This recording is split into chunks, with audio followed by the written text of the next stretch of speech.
हिरासत में रहते हुए बतौर मुख्यमंत्री अरविंद केजरीवाल ने जारी किया पहला आदेश। बीजेपी ने नैतिकता के आधार पर मांगा इस्तीफा। कांग्रेस में भी उठने लगी केजरीवाल के खिलाफ आवाज।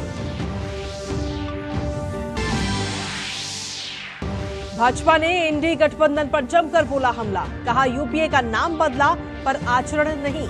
प्रधानमंत्री पर विपक्ष द्वारा की गई टिप्पणी पर पूरे इंडी गठबंधन को माफी मांगने के लिए कहा। बीजेपी में शामिल हुए पूर्व वायुसेना चीफ आरकेएस भदौरिया। बीजेपी आज घोषित कर सकती है यूपी के कुछ सीटों पर प्रत्याशियों के नाम। जेडीयू और बसपा ने 16 उम्मीदवारों की जारी की सूची।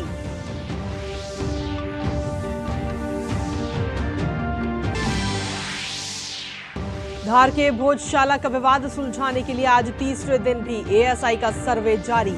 अभी तक हिंदू प्रतीक चिन्ह समेत मिले कई चौंकाने वाले तथ्य।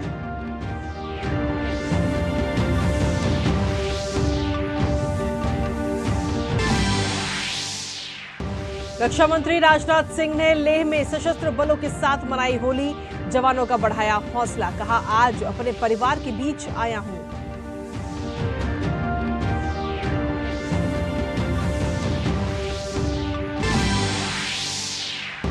आज शाम होगा होलिका दहन। रामलला के विराजने के बाद इस बार अयोध्या में होगी दिव्य और भव्य होली।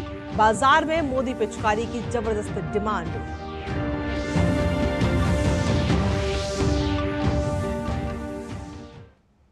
नमस्कार, स्वागत है आप सभी का। दूरदर्शन समाचार आप देख रहे हैं और देश दुनिया की ताजा तरीन खबरों को लेकर हाजिर हूं मैं कृतिका।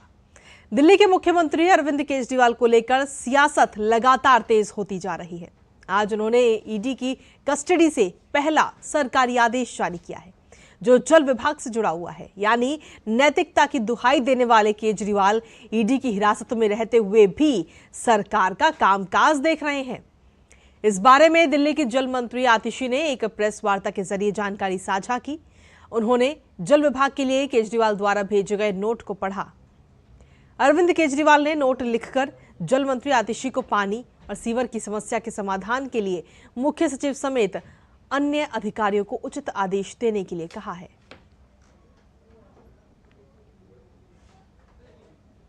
वहीं दिल्ली के मुख्यमंत्री अरविंद केजरीवाल की गिरफ्तारी के बाद से लगातार दिल्ली बीजेपी हमलावर है।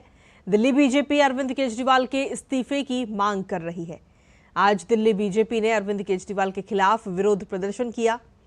बीजेपी नेता वीरेंद्र सचदेवा ने कहा कि दिल्ली में अरविंद केजरीवाल भ्रष्टाचार के प्रतीक हैं और भ्रष्टाचार की होली जलाई जाना आवश्यक है।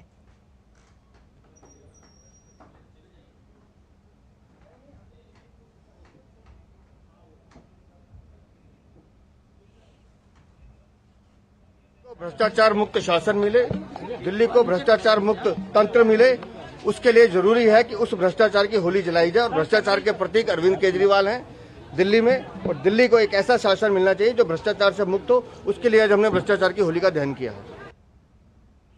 और वहीं भारतीय जनता पार्टी के नेता मनजिंदर सिंह सिरसा ने दिल्ली की शिक्षा मंत्री आतिशी के उस बयान पर सवाल उठाया जिसमें उन्होंने अरविंद केजरीवाल के हस्ताक्षर वाले पत्र के हवाले से दिल्ली में पानी से संबंधित मुद्दों को हल करने के लिए कहा है। बीजेपी नेता ने कहा कि ये एक जाली पत्र है। आज जो आतिशी जी ने ये प्रेस कॉन्फ्रेंस करके लेटर इशू किया है, ये एक फोर्ज लेटर है। ये फ्रॉड किया है। She has played a fraud. उन्होंने बहुत बड़ा फ्रॉड प्ले किया है दिल्ली के लोगों के ऊपर।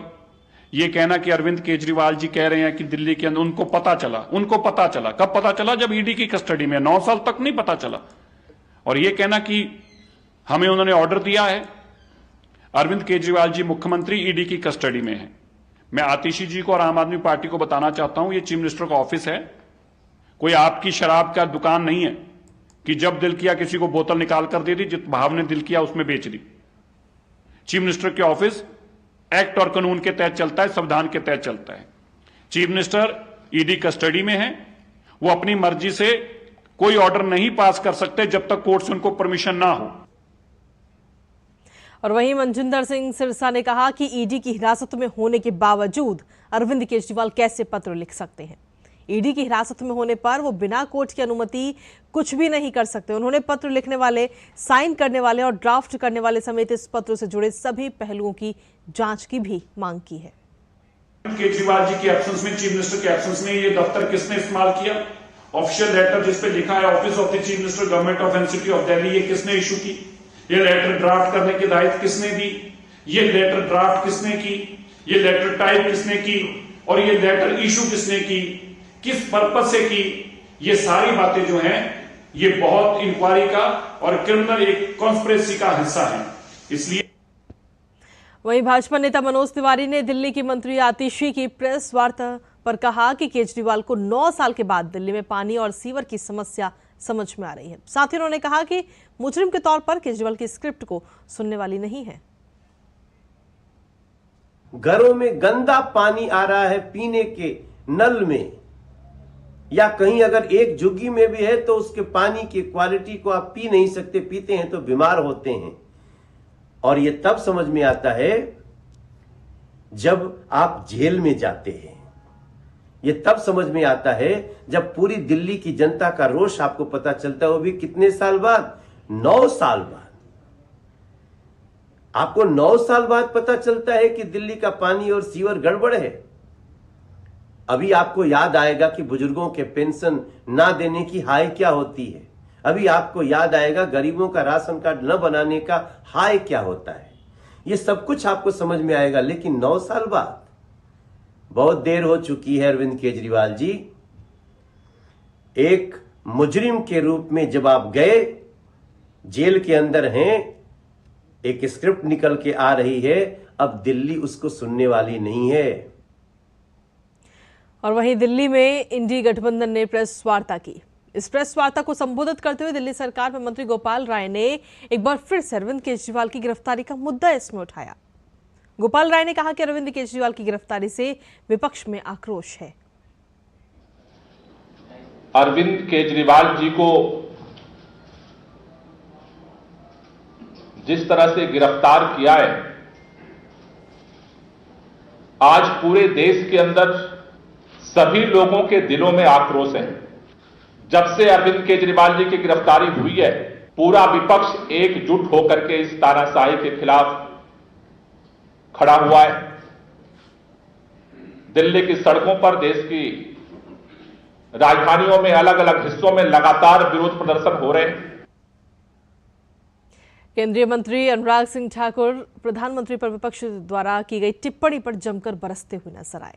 अनुराग सिंह ठाकुर ने कहा कि जिस तरह के शब्दों का प्रयोग प्रधानमंत्री नरेंद्र मोदी के लिए किया गया, उसके लिए पूरे इंडी गठबंधन को माफी मांगनी चाहिए।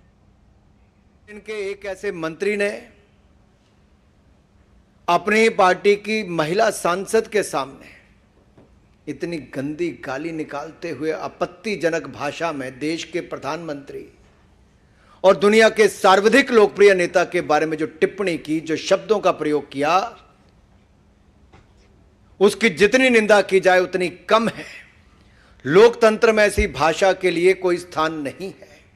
और दुनिया के सर्वाधिक लोकप्रिय नेता के लिए, देश के माननीय प्रधानमंत्री के लिए, 140 करोड़ की जनता के द्वारा चुने गए प्रधानमंत्री पर इस तरह की टिप्पणी करना, यह आपत्तिजनक भी है, शर्मनाक भी है, और इस पे माफी पूरे इंडी गठबंधन को मांगनी चाहिए। और वहीं अनुराग सिंह ठाकुर ने आगे कहा कि यूपीए को बहरूपे बताते हुए कहा कि नाम भले ही बदल दिया हो, लेकिन आचरण नहीं बदला। आज भी देश विरोधी तत्व विपक्षी गठबंधन के साथ हैं। यूपीए का नाम बदला है, लेकिन बहरूपीए का असली चेहरा वही है।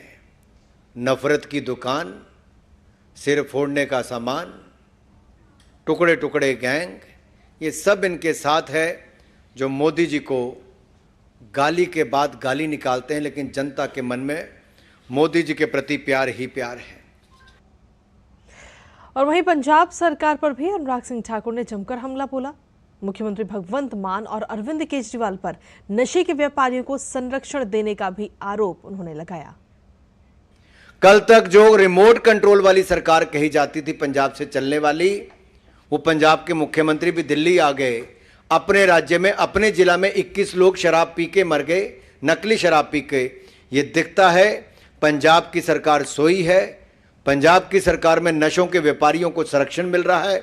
जो पंजाब में समर्थन मिल रहा है शराब घोटाले के मुख्य आरोपी किंग पिन अरविंद केजरीवाल को, हम तब भी कहते थे अरविंद केजरीवाल किंग पिन है, और आज ईडी ने भी कहा है अरविंद केजरीवाल किंग पिन है, और शराब घोटाले के किंग पिन आज जेल में है। लेकिन दुर्भाग्य यह है कि घमंड और अहंकार इतना कि जेल से ही सरकार चला रहे हैं। और डीडी न्यूज पर खबरों का सिलसिला यूं ही लगातार जारी है, लेकिन वक्त एक छोटे से ब्रेक का है। आप बने रहिए हमारे साथ। Come on boys, let's go practice. अरे रुक यार, मेरे बैंक अकाउंट में गलत एंट्री का प्रॉब्लम हो गया। अरे तो बैंक को कंप्लेन करना। बैंक को लिखे 1 महीना हो गया है, बट वो गूगली पे गूगली डाले जा रहे हैं। तो आरबीआई के लोकपाल को इन्फॉर्म करो। रुक, मैं समझाता हूँ। जैसे क्रिकेट में थर्ड अंपायर, वैसे ही आरबीआई का ओम्बुड्समैन। आरबीआई कहता है अगर बैंक आपकी कंप्लेंट को 1 महीने में नहीं सुलझाता तो आप आरबीआई के कंप्लेंट मैनेजमेंट सिस्टम पर ऑनलाइन कंप्लेंट कर सकते हैं। ये आरबीआई का आसान तरीका है आपकी कंप्लेंट सुलझाने का, और वो भी फ्री। आरबीआई कहता है जानकार बनिए, सतर्क रहिए। और ब्रेक के बाद एक बार फिर से स्वागत है आप सभी का। खबरों में आगे बढ़ते हैं और आगे बढ़ते हुए बात करते हैं अब 24 की चुनौती की।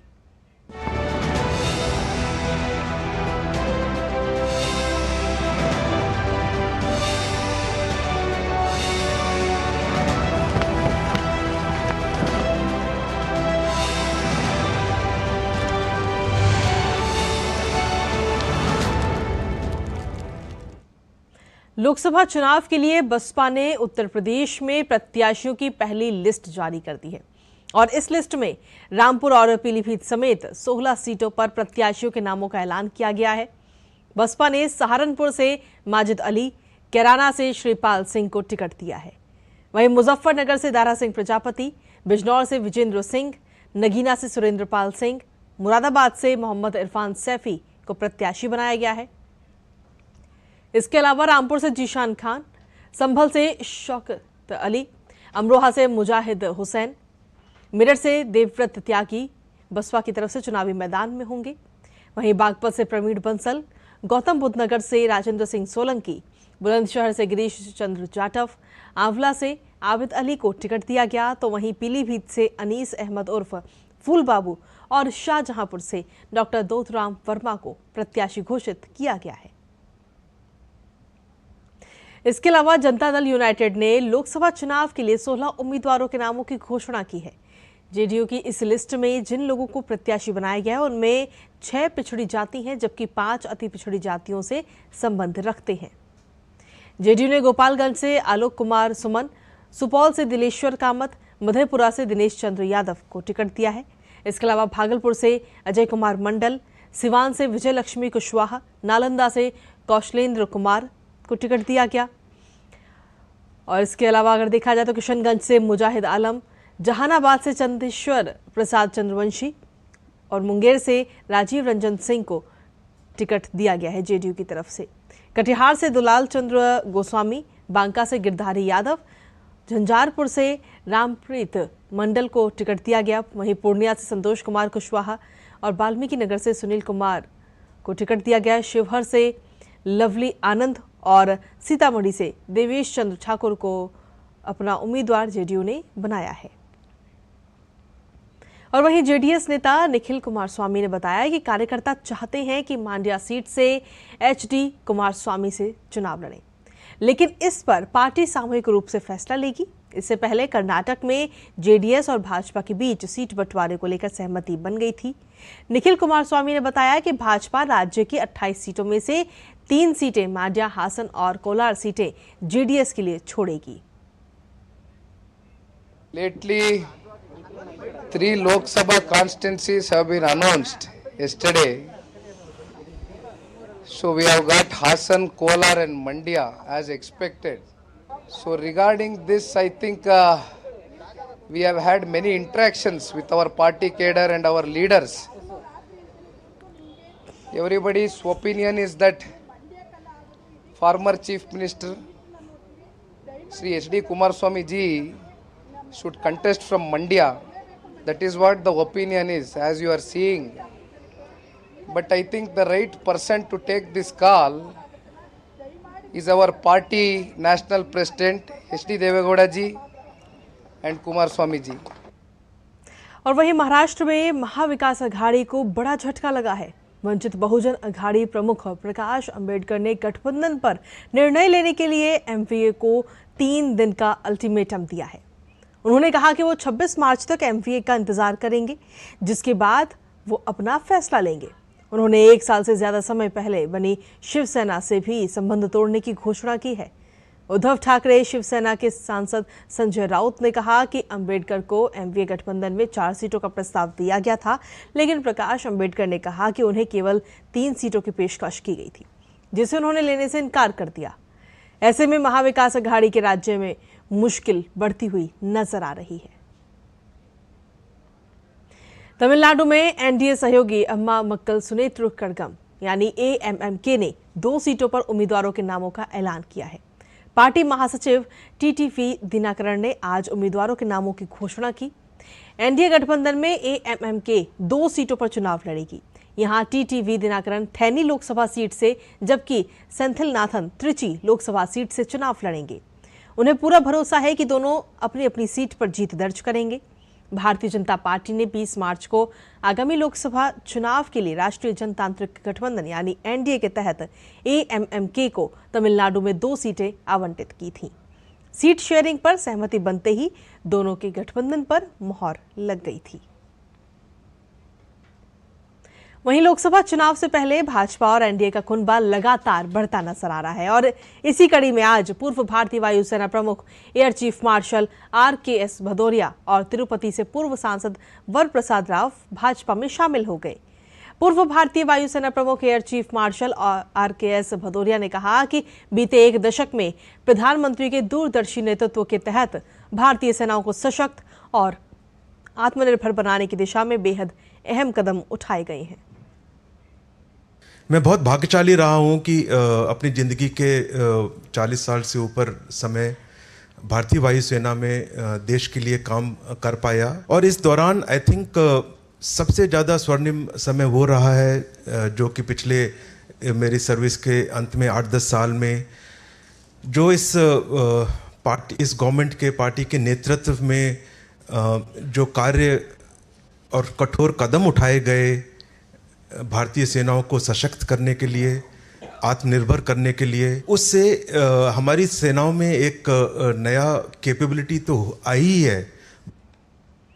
और वहीं इस मौके पर केंद्रीय मंत्री अनुराग सिंह ठाकुर ने पूर्व भारतीय वायुसेना प्रमुख का भाजपा से स्वागत करते हुए कहा कि पीएम मोदी के नेतृत्व में ही समृद्ध, विकसित और सुरक्षित भारत संभव है। मैं जब आपको वर्दी में देखता था तो हम जैसे लोगों को भी बहुत सारी इंस्पिरेशन मिलती थी।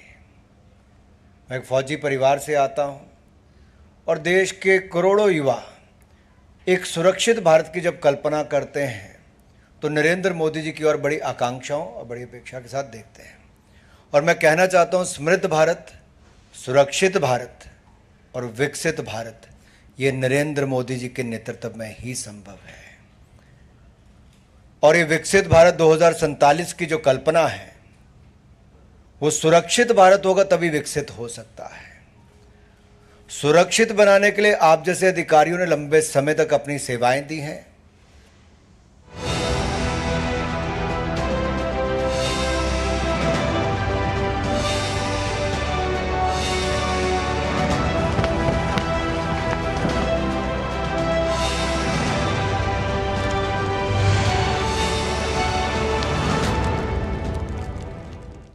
तो ये थी खबरें 24 की चुनौती से जुड़ी हुई। लेकिन अब खबरों में आगे बढ़ते हुए अन्य खबरों का रुख कर लेते हैं, जहां पश्चिम बंगाल में पिछले कुछ सालों में भारतीय जनता पार्टी कार्यकर्ताओं पर हमलों की संख्या लगातार बढ़ रही है। लोकसभा चुनाव 2024 की घोषणा होते ही राजनीतिक हिंसा की नई लहर चल पड़ी है, जिसमें टीएमसी के कार्यकर्ता बीजेपी कार्यकर्ताओं नेताओं पर जानलेवा हमले कर रहे हैं। सबसे ताजा मामले में कैनिंग पूर्वा विधानसभा में टीएमसी के लोगों ने बीजेपी कार्यकर्ताओं पर हमला किया गया। इस हिंसा का मुख्य साजिशकर्ता हुसैन शेख को माना जा रहा है, जो स्थानीय विधायक का करीबी है। विवास मंडल और सुब्रत दास सहित कई बीजेपी कार्यकर्ता इसमें गंभीर रूप से घायल हैं, जिन्हें अस्पताल में भर्ती कराया गया है। मामले पर भाजपा नेता और पश्चिम बंगाल में विपक्ष के नेता शुभेंदु अधिकारी ने कहा कि लोकसभा चुनाव से पहले बंगाल की राजनीति में खून खराबे की वापसी हो गई है।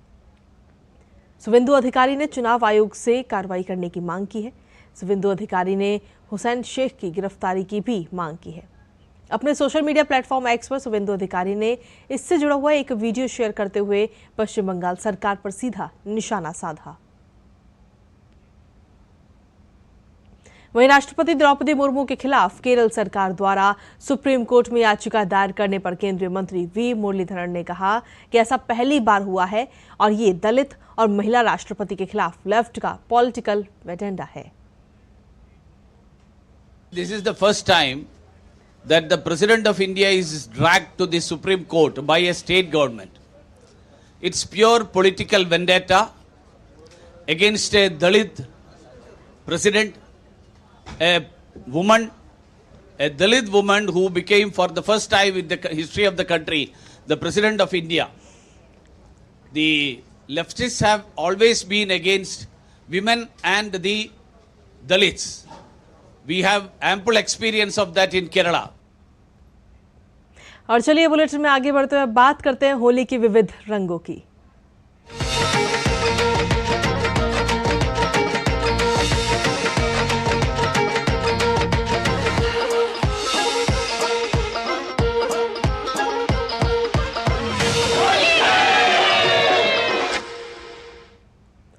रक्षा मंत्री राजनाथ सिंह सशस्त्र बल कर्मियों के साथ होली मनाने के लिए आज लेह पहुंचे। रक्षा मंत्री राजनाथ सिंह ने सशस्त्र बलों के जवानों के साथ में आज होली मनाई।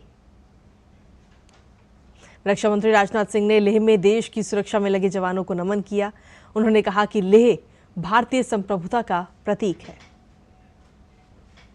पहाड़ों की गोद में पहाड़ों के जैसे ही अड़े होकर आप जिस तरह से देश की सुरक्षा कर रहे हैं उसके लिए मैं आप सभी को नमन करता हूं। साथियों, भारत की यह उत्तरी धरती, लद्दाख की धरती, यह कोई सामान्य धरती नहीं है। यह सियाचिन की धरती है, यह कारगिल की धरती है, यह लेह की धरती है, यह गलवान की धरती है और यह भारत माता की धरती है। और भारत माता का चमकता हुआ यह मुकुट है। यह भारतीय राष्ट्रीय संप्रभुता और दृढ़ता का भी एक मूर्त प्रतीक है। यह हमारे नेशनल डिटर्मिनेशन को भी रिप्रेजेंट करता है। और वहीं अपने संबोधन में रक्षा मंत्री ने आगे कहा कि जवानों के फौलादी और बुलंद हौसले के घेरे के बीच देश अपने को सुरक्षित महसूस करता है। आप लोगों के फौलादी और बुलंद हौसलों के घेरों के बीच हमारा पूरा देश खुद को पूरी तरह से महफूज पाता है। हमारे देश की एक लंबी सीमा है। इन सीमावर्ती क्षेत्रों से कभी कभार चिंताजनक खबरें भी आती हैं।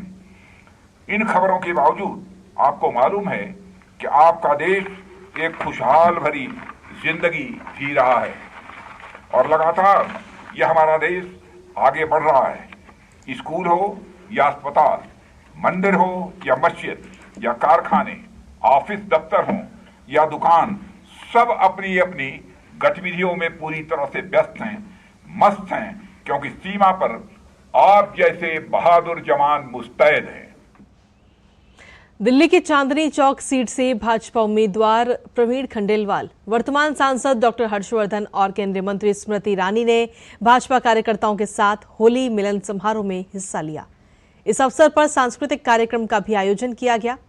शराब घोटाले के तहत ईडी की रिमांड पर भेजे गए दिल्ली के मुख्यमंत्री अरविंद केजरीवाल पर कटाक्ष करते हुए स्मृति ईरानी ने कहा कि आम आदमी पार्टी ने शराब घोटाले में मिली घूस का पैसा चुनाव लड़ने में खर्च किया। उन्होंने भरोसा जताया कि 2024 के लोकसभा चुनाव में एनडीए 400 पार के लक्ष्य को पूरा। झूलन उत्सव, पालकी उत्सव एवं महाप्रसाद का आयोजन भी किया गया। कार्यक्रम की शुरुआत भक्तों के समूह के द्वारा भजन से की गई। इसके बाद प्रसिद्ध भजन गायक अगम अग्रवाल ने मधुर भजनों से भक्तों के बीच भक्ति रस का संचार किया। उन्होंने ब्रज और होली के गीत प्रस्तुत कर लोगों को मंत्रमुग्ध कर दिया। लोगों ने उनके गायन की काफी सराहना भी की। और वहीं भारत में सिंगापुर के दूतावास ने होली के अवसर पर सोशल मीडिया प्लेटफॉर्म एक्स पर पोस्ट किया। बरसाने की होली के जश्न की तस्वीरें साझा करते हुए होली की शुभकामनाएं दी गई। इसके अलावा मॉस्को के क्रोकस सिटी हॉल में संगीत कार्यक्रम में हमले में मारे गए पीड़ितों की स्मृति में रोस्तोव ऑन डॉन के निवासियों ने एक अस्थायी स्मारक पर फूल चढ़ाए और मोमबत्तियां जलाकर उनकी आत्मा की शांति की दुआ की। वहीं आपको बता दें कि उग्रवादी इस्लामी समूह इस्लामिक स्टेट ने इस हिंसा की जिम्मेदारी ली है। उधर रूस की राज्य जांच समिति ने कहा कि अब तक हमले में कुल 133 लोग मारे गए हैं। वहीं रूसी राष्ट्रपति व्लादिमीर पुतिन ने कहा कि घटना के बाद 4 बंदूकधारियों सहित 11 लोगों को हिरासत में लिया गया है। और इसी के साथ फिलहाल मेरे साथ इस बुलेटिन में इतना ही। ब्रेक के उस पार देखिए सांकेतिक भाषा का खास बुलेटिन।